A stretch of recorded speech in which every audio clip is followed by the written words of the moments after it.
మెదక్ జిల్లా నర్సాపూర్ పట్టణంలో స్థానిక ధర్మశాల వీరభద్రస్వామి ఆలయంలో సోమవారం ఉదయం దొంగలు బీభత్సం సృష్టించారు.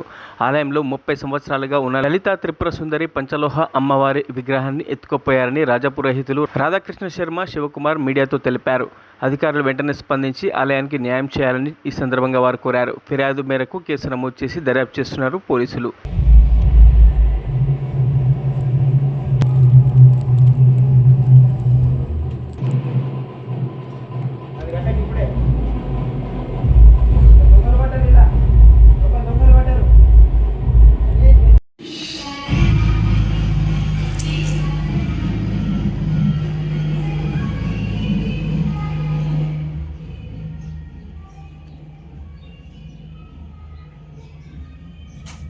అయ్యో దీపం ప్రమిద కూడా ఎత్తుకపోయినాబా, దీపంది కూడా ఎత్తుకపోయినాడు.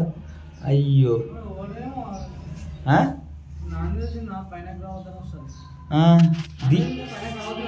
అదే అదే అదే దీపం ముట్టించేది కూడా ఎత్తుకపోయిండు. అమ్మవారు